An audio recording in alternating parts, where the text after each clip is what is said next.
I'm not going to spoil anything in this video, but I will show you a decent enough slice of what to expect that you can possibly make an informed purchasing decision. Inscryption goes down the checklist of what I love about indie games, and then goes a little bit further. It's a card-based roguelike with an unnerving setting, and you'll quickly get excited about its mechanics and the deeper mysteries permeating the cabin you're trapped inside. I absolutely love the theme of staying in one room throughout the whole game and having the environment around the table change. Even the person you play cards with has to put on masks and act as different NPCs. This game does something I love with turn-based combat. It gives you really fast animations for everything so that you aren't stuck in the monotony of waiting for stuff to play out that you've already seen many times over. The rules are vaguely similar to the likes of Hearth Stone and uses damage values you've seen in other card games, a big twist being that your resources depend on the loss of other units. To get a monster that costs 1 point out, you'll have to sacrifice a free card you've already put on the board prior, for example. These free cards are actually available to you at any time.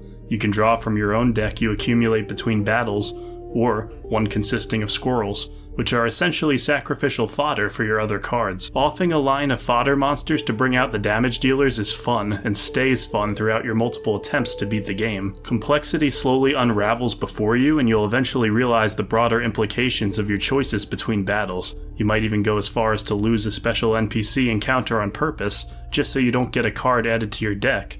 That way you have an increased chance of drawing an overpowered monster in your collection. I'm not sure if this is an intentional choice that the developers wanted to factor in, but it was certainly effective in the time I spent playing. The runs do a good job of making bottleneck points where you'll have to have enough of a resource to progress. The aforementioned example of having a smaller deck of cards so that you have a higher chance of getting an overpowered one is all fine and dandy, but when you're fighting the Trapper boss, this will actually come back to bite you a bit, since you probably won't have the pelt cards you need to buy monsters off of him so that they don't fight you. This approach doesn't discourage experimentation, rather, it really makes you think about what you're doing. It's kind of like how the Minotaur and Champion fight in Hades is a DPS check. If you spent your entire run only collecting max health upgrades, you'll be lacking the damage output to really make it through this boss battle. It'll drag on, and before you know it, your run will end. Besides the Trapper, there's lots of other smart failsafes in place to reduce how you'll steamroll certain encounters.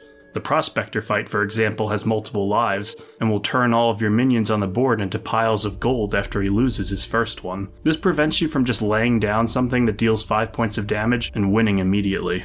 The inverse of this also exists. Towards the end of any given playthrough, you'll be offered 2 really powerful boons if you have a more focused build. If you have a bunch of mammal-themed cards, for example, you'll probably pass the necessary trial to get a really nice buff. None of this is even talking about what lies beyond the table. At any point when the map is open, you're able to get up and explore the cabin to interact with its secrets and mysteries. As you make headway and drive it leads, you uncover more about the man who's keeping you and why all of this is happening.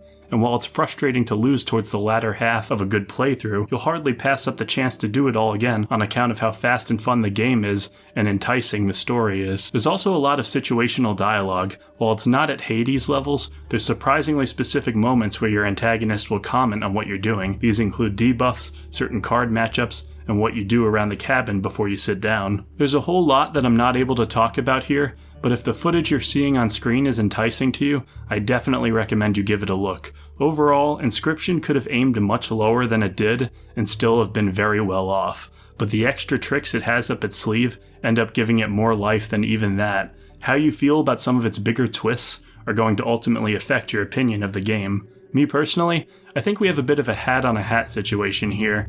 I won't spoil anything, but like Pony Island and Doki Doki Literature Club, not all is as it seems in Inscryption, and I don't think it needed to be that way. The base premise of the entire game taking place in one room, yet still having environmental changes, has enough intrigue and mystery that there was no need to pile on top of that, yet it did. Some people will probably feel like it should have reeled in and had more focus, while others will be wide-eyed and thrown off in the best possible way. I find myself in the middle of these two extremes, but I can confidently say that for its quick, deep battles and its enticing mysteries, Inscryption unnervingly and easily earns a spot as one of the greats. Here's the other video I did in this series on Ultra Kill, which is another indie game. I know you've heard this many times in other videos, but a like and insubscription really go a long way in helping the channel grow. So if you liked what you saw today, please do so.